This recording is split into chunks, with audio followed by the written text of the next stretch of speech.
بسم الله الرحمن الرحيم الحمد لله رب العالمين وبه نستعين والصلاة والسلام على أشرف الأنبياء والمرسلين حبيب قلوبنا وطبيب نفوسنا رحمة للعالمين بالقاسم محمد اللهم صل على محمد وآل محمد. والصلاة والسلام على أهل بيته الطيبين الطاهرين المعصومين المظلومين ولعنة الله على أعدائهم أجمعين.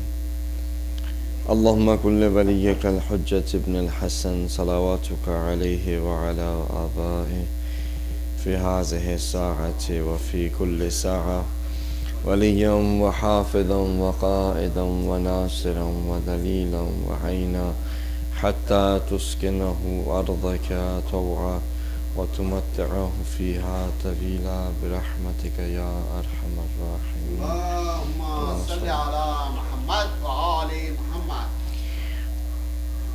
أما بعد السلام عليكم ورحمة الله. All praise and glory belongs to Allah, the creator of this universe, the one who has created everything as a sign for a man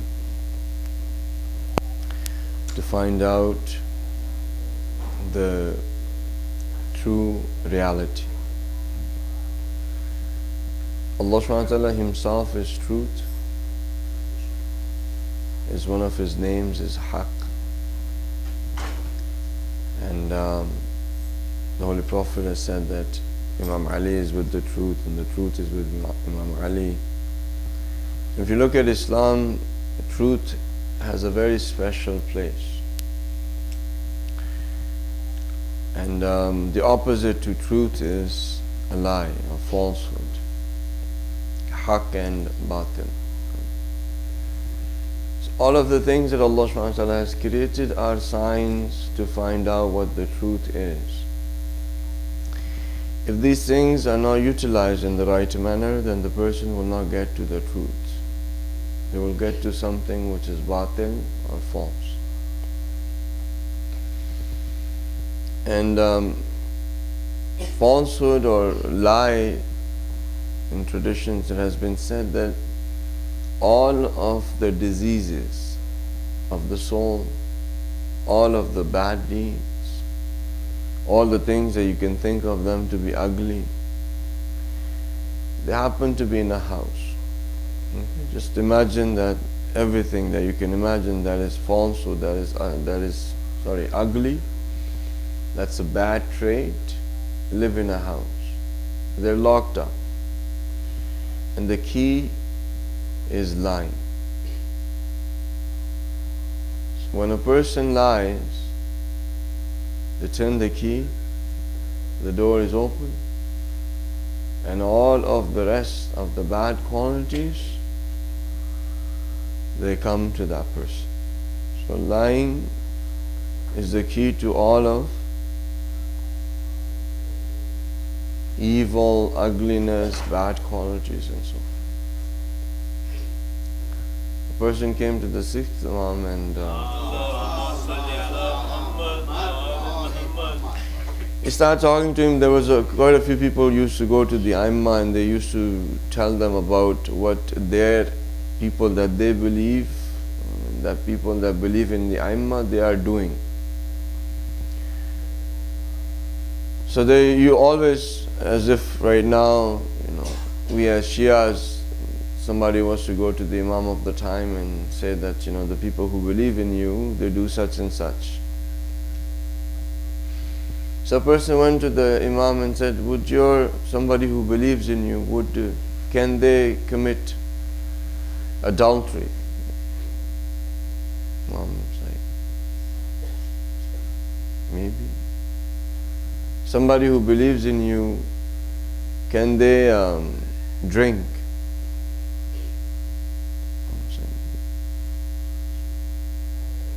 So he went through 2 or 3 more of these gunah kabira, really, really bad things. And then he asked the Imam, the people who believe in you, can they lie? And at that time, Imam's face turned yellow. He started to shake. And he said that no. A person who believes in us cannot lie. As he was mentioning the other sins, Imam was like, and in none of these sins turned the face of the Imam to show the apparent uneasiness, a sort of anger, mixed emotions, as when the person asked somebody who believes in you, do they lie? And Imam said no. So if a person looks at the whole universe, Allah subhanahu wa ta'ala has given truth a very special place. One, His creation is a sign. Right?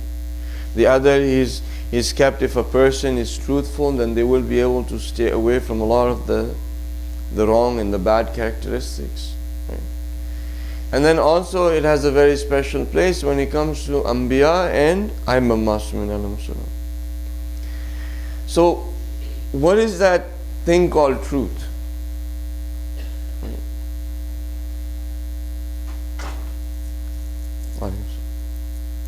So how many versions of truth can there be? One. Right. How many versions of falsehood? Many. How many different groups of Islam do we have? Just the groups that call themselves as in part of the 72, 73 is what we happen to think. I think every Muslim is a sect. So if we have 40 people here, and I'm being overzealous saying there are 40, but all together maybe. So we would have 40 different sects of Islam. If you look at Christianity, there's about, somebody has said, I read one where that 500,000. That sounds like a very big number. But even if you were to bring it down to 5,000, it's still a huge number. Right? And the reason why you have, or in Judaism you have Orthodox Jews, you have different, in Sikhism same, you have different minorities, different sects, and even I think now the atheists are also different versions, you know. There'll be like a Scientologist atheist, there'll be a New Age spiritualist atheist, there will be agnostics, and if some of the rest of them come to my mind, I'll let you know. But because we say that truth can only have one version, truth can be one, it will not be two. If you think about it, the actual truth or the actual reality is only one. And that is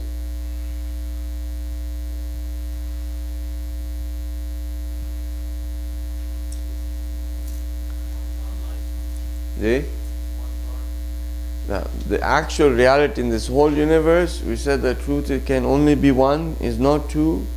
And we also mentioned to you that Allah subhanahu wa ta'ala, His own name is also Haq. So in reality, truth is only one, and that one is Allah subhanahu wa ta'ala. Now whatever is going to be associated to Allah subhanahu wa ta'ala, connected to Allah subhanahu wa ta'ala, from Allah subhanahu wa ta'ala, or towards Allah subhanahu wa ta'ala, is going to be true. And whatever is not connected, or all of the vice versa, as I told you, the opposite, then that's going to be falsehood. With me? So how many versions of Islam can you really have? if it is connected to Allah subhanahu wa ta'ala, it's from Allah subhanahu wa ta'ala, it's towards Allah subhanahu wa ta'ala. Right? How many versions can you have? Just one. That's why he says, Inna Deena Indallahil Islam. The only religion with Allah subhanahu wa ta'ala is Islam. Every single prophet that came from Allah subhanahu wa ta'ala. They wanted the people to go towards Allah subhanahu wa ta'ala. All of the prophets were Muslims, and everybody that followed the prophets, they were Muslims.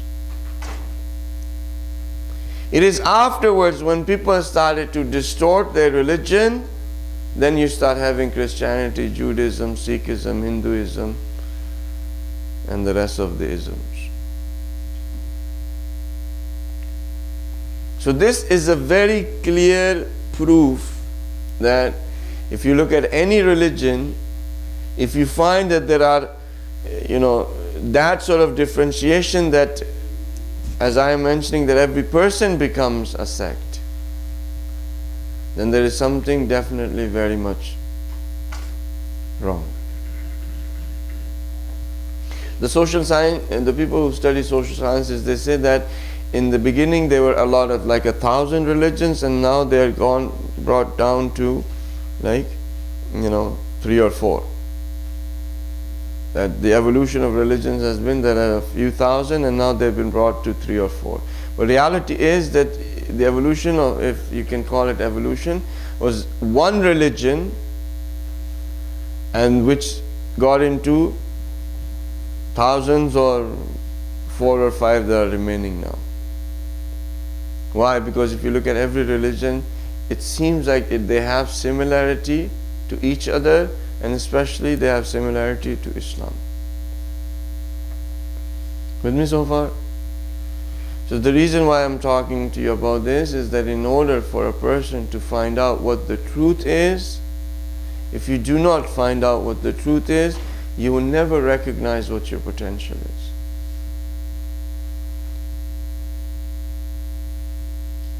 If you do not recognize what the truth is, you will never ever be able to recognize what your potential is. And if you don't know what your potential is, how can you utilize it, and how will you develop it?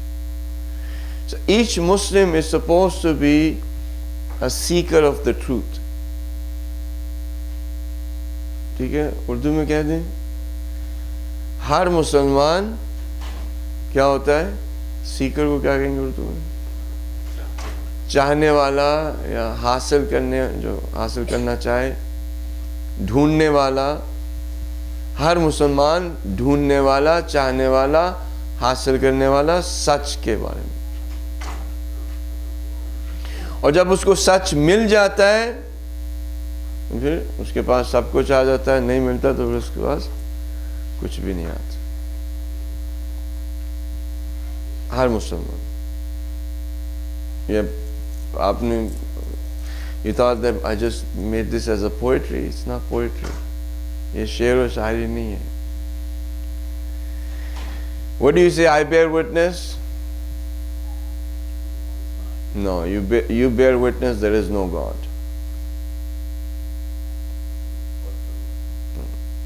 First witness that you're bearing that there is no God.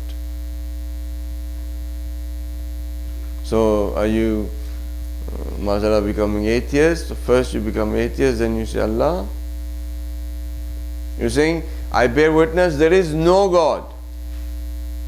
Not the end of the sentence, I understand. The first part of the sentence. How do you find truth? You eliminate falsehood. As you eliminate falsehood, what will be remaining is truth. Because we said truth is one, and falsehood many.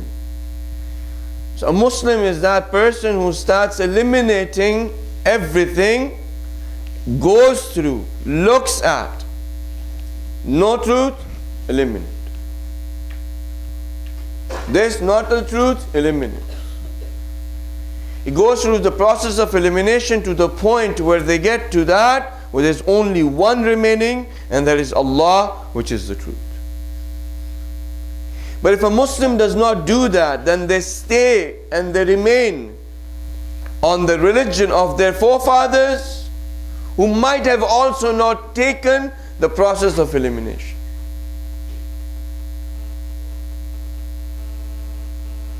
And what happens then? In Islam, therefore, there is no religion of forefathers.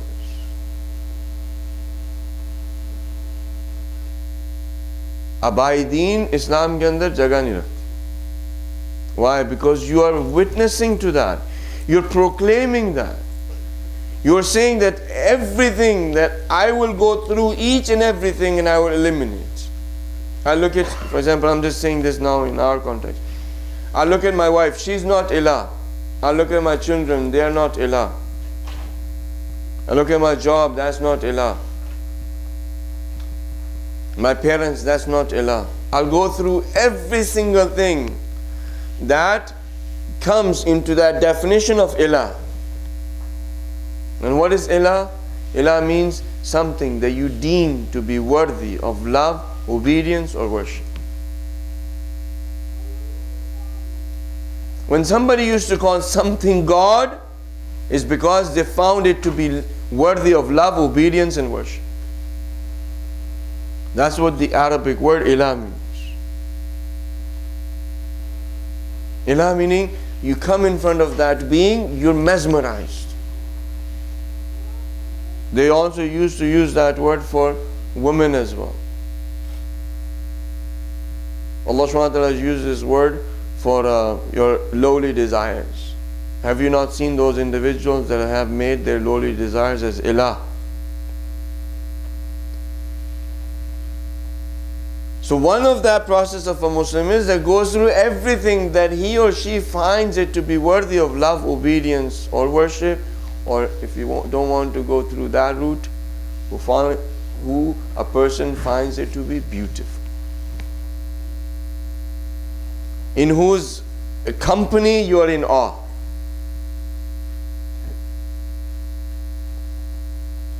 So every mother loves their child.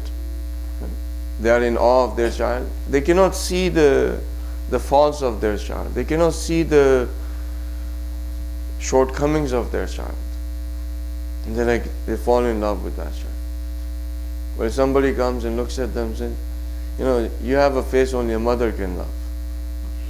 Right? The mother is looking at the child like, what, you know, you calling my child this, that? She'll get upset with the person. So, but I'm telling you the truth. I'm telling you the truth. This face only a mother can love. No, this is not. Because in the mind of the mother, in the being of the mother, this child is a part of her. She is everything that she thinks she is, that is that child. For that mother, that is the ilah. For her, this child is worthy of love. Somebody else might come up and say, it's not worthy. So if you want to take the route of even beauty, okay, you know, let's say you find your wife to be beautiful at one point or another. And for the people who have not selected their wives, it's, you know, you're going to be in the process. So when you're in the beginning of that process, a person has these persona of their wife, that is the most perfect, beautiful person in the whole universe. Yeah. And they're just amazed, in awe of the love that they feel for that person, you know. Even to the point where they will go against their mother. Your mother is saying, Baba, I want you to, for example, marry this person. It's like, no, I'm going to marry this person.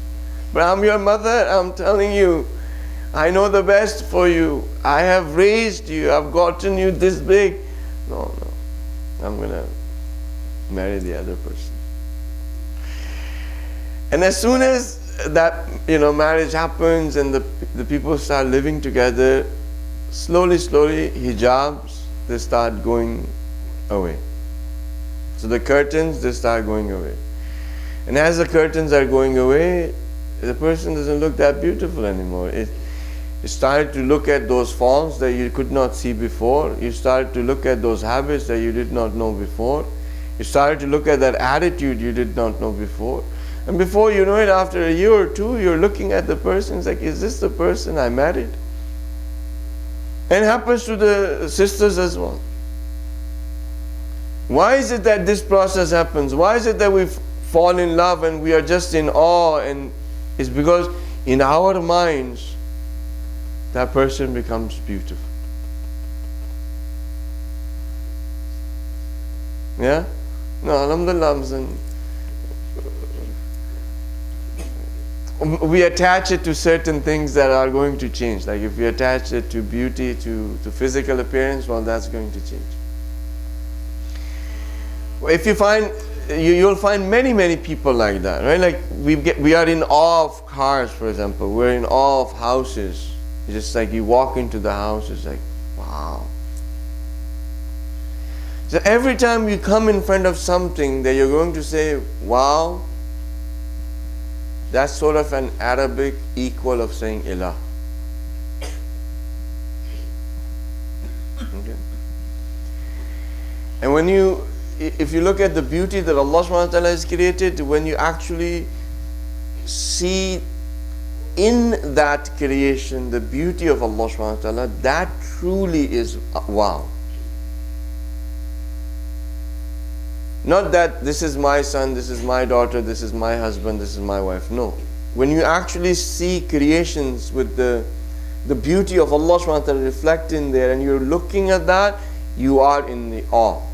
You are saying wow. So a Muslim goes through all of this process of elimination. Anything that makes him go wow or is in awe, says it's not my ilah. Until he gets to the point where he say illallah. And Allah, the name in itself is ilah with another alif lam. That alif lam is actually the. So Allah is the ilah. Meaning what? That in front of Allah subhanahu wa ta'ala, all the rest of ilahs would have no beauty. That when you put all of the ilahs there and you have Allah, He is the Allah, the ilah, nothing will remain. But as a Muslim, we have to go through that process. And if we get stuck anywhere in between of any of the ilahs, we're done. We never get to that point of the ilah.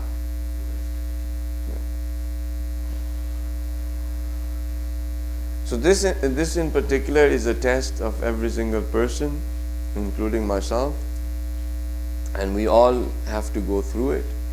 And if you get stuck anywhere in between, when the angels, they come and ask us when we are in the grave, who is your Lord? Who is your ilah? Wherever we got stuck saying that is ilah, we will be answering that.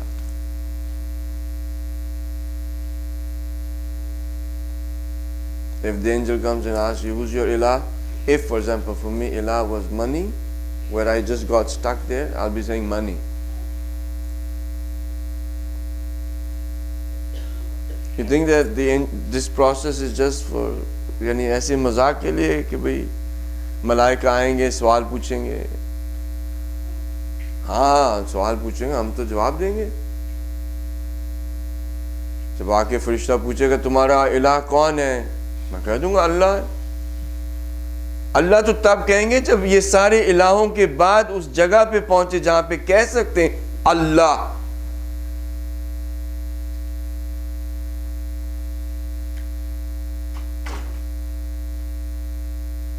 You imagine a place where it's all dark, you just left all of your family, you could hear them while they were bringing you to this place.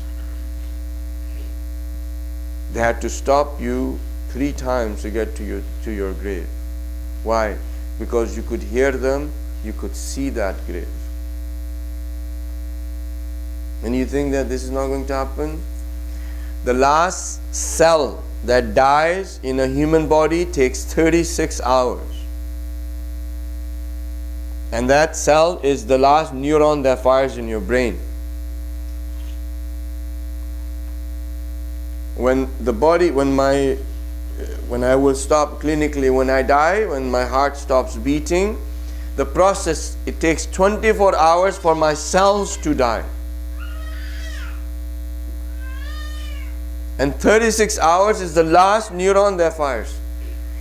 24 hours, the cells that are dying, my last sense that will go away is hearing.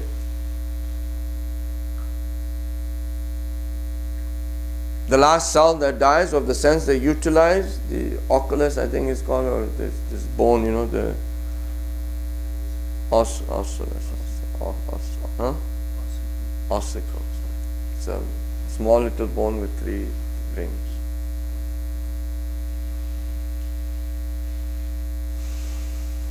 "36 hours for that last neuron to fire."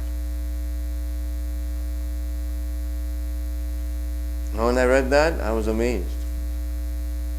Like, you know how we have that when you are washing the dead body, you have to be very careful. You have to be very gentle. You always wondered, no? Like, why do you have to be gentle? Oh yeah, the cells are still there. His senses are still there.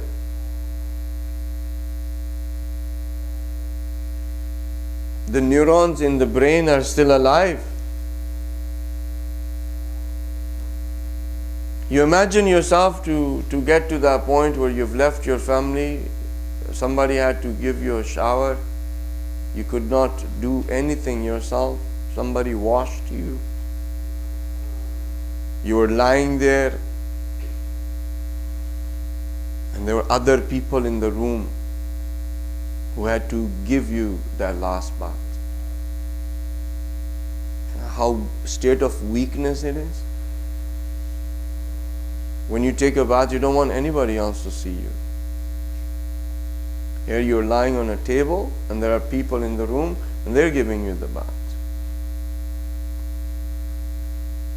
You want to put clothes yourself. Here somebody is going to clothe you, not in stitched clothes,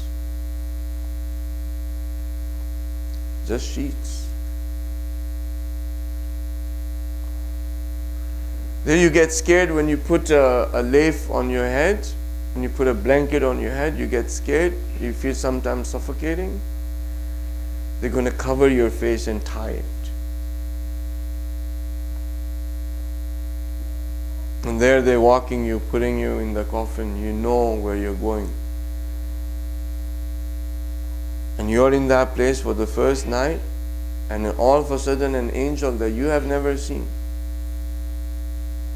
appears and tells you, asks you, who's your Lord?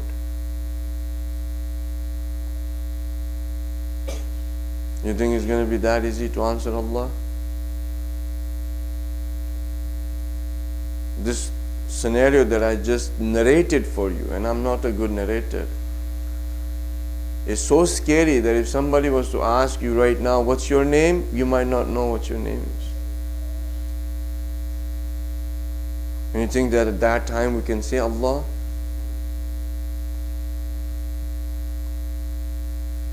When will we be able to come to that place? When we have let go of all of the ilahs. When we realize this is not our home. In the Holy Quran, many, many verses. This is the reason these people who do not want to come and see us or meet me, they do not want the hereafter, is because they're content with the life of this world. As a Malakul Maut is coming and telling us, let's go home. I'm saying, no, I don't want to go home.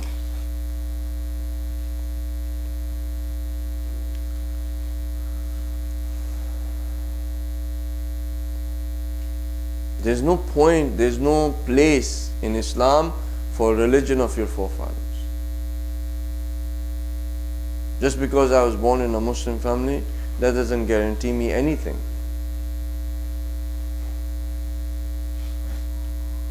So as a Muslim, you are a seeker of the truth. Do not get stuck by any beauty other than the beauty of Allah subhanahu wa ta'ala. Because every beauty, whatever if you think that it is beautiful, has gotten it from Allah subhanahu wa ta'ala. Okay? If there's any beauty in the house, in wife, in kids, in money, in whatever that you find it to be beautiful, right? They have gotten it from Allah. Your true potential can only be realized if you are a seeker of truth. If you get stuck in between, like I gave you yesterday,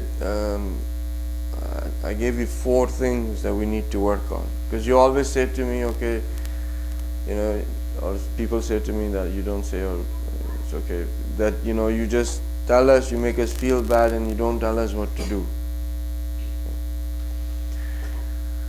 So I told you 4 things yesterday. One was, you remember? Remember when we were talking about the different flavors of Islam? How different centers have made different flavors of Islam. Somebody feels like Maulai, they'll go to some center. Remember? Somebody called Muqassir, somebody called Mutahajjir, somebody called Shahabi, somebody called Maulai, somebody called Inqilabi. And then now we even have with organizations too. ये कहाँ का है? ये वो उधर जाता है. Even with the centers now. Our identity is based with the centers. ये किधर का है? ये IC का है. Houston से आया हूँ तो. ये किधर का है? ये दर अब्बास का. And now even the ये किसका जुलूस है? ये दर अब्बास का जुलूस. यानी अब कोई ये नहीं कहता ये इमाम हुसैन का जुलूस. तो ये जो सारे हमारे जो इश्यूज हैं, हमारे जो प्रॉब्लम्स हैं, ऑल ऑफ दीज, ये क्यों बने? आपको बता रहे थे 4 चीजें आपसे कही थी कि करनी है.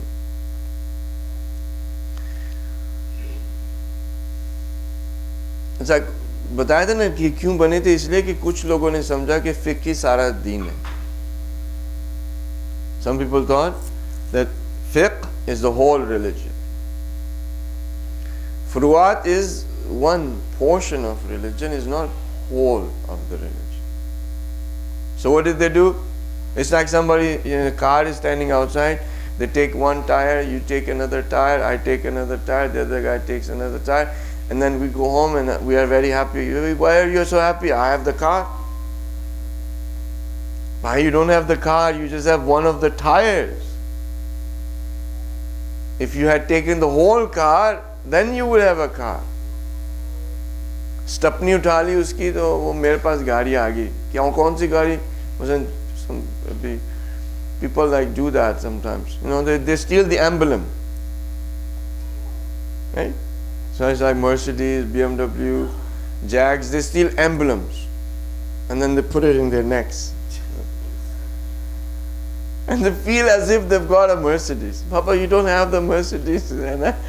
That is just the emblem. It's not the actual car.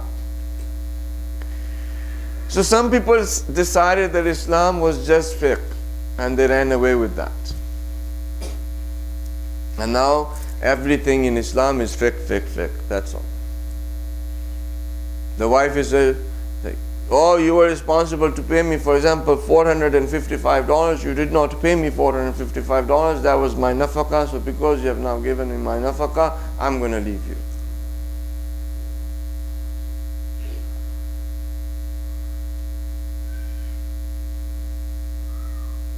And the husband is saying, so let me just show you in this particular article number so and so and so forth, what you have done is wrong.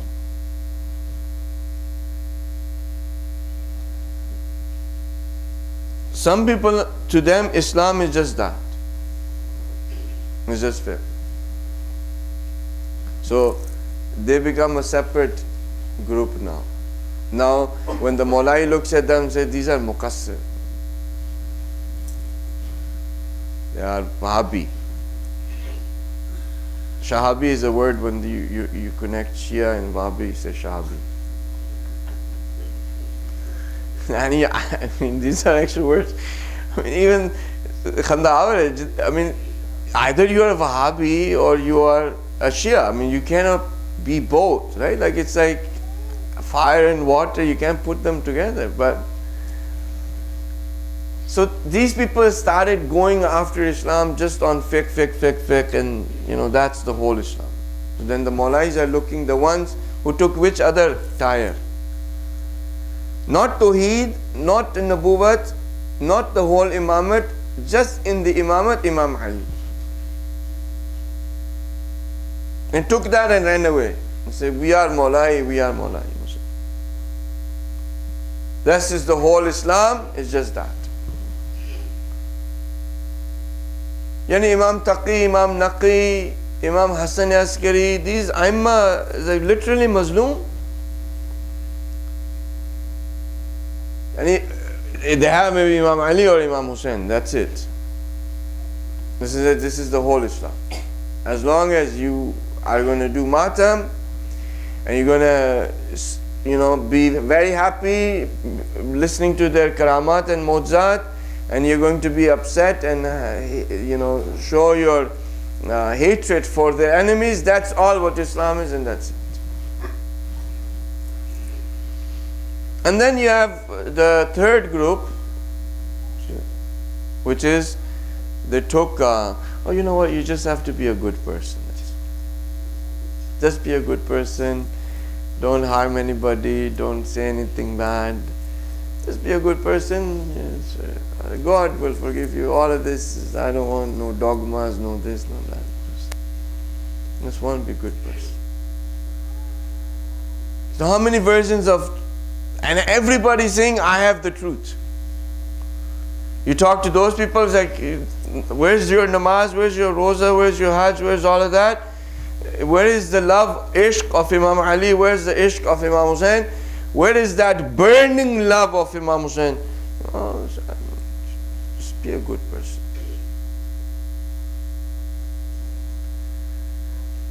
And the other group who's just taking fiqh, you ask them, Baba, what's this? Sorry, this is actually making more noise. When they stand do matam.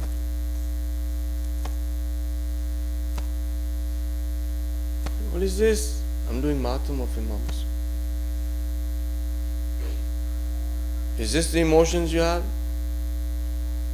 Is this how much sadness you feel? Is that the body language that you want to portray to somebody else, that you are in burning? Is this how you would hit if your mother dies? Would this would be the body language if your son dies?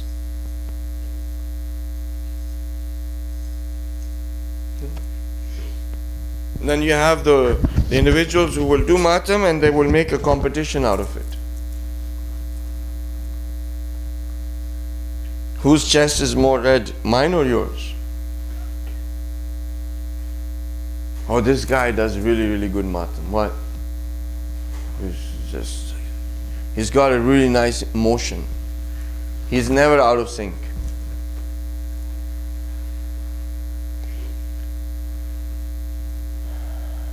And when that person looks at that person looking, he said, this guy is not Imam Hussein's Azadar.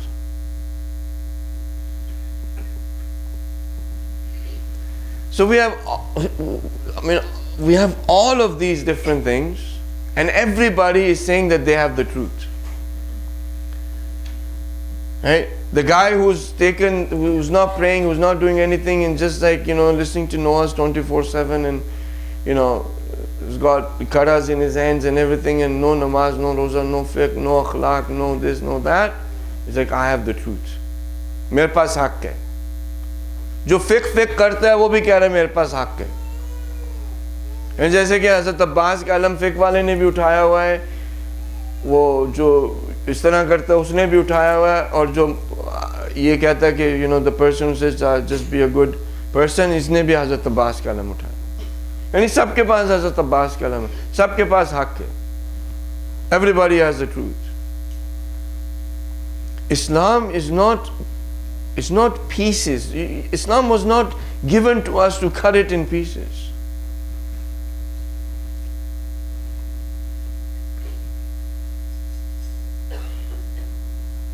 Inshallah, if you were to come again tomorrow and one more day if we have, we'll go more in detail about this. Okay, because I think this is necessary. Our children, we're going to lose them if we don't start coming to that one truth that Allah subhanahu wa ta'ala has given us, that Imam Zaman is going to bring about and implement in the whole of the world. It's not going to be different versions of falsehood. It's going to be the only one version of truth. May Allah subhanahu wa ta'ala make him come as soon as possible. Bismillah ar-Rahman ar-Rahim wal asr. إن الإنسان لفي خسر إلا الذين آمنوا وعملوا الصالحات وتواصوا بالحق وتواصوا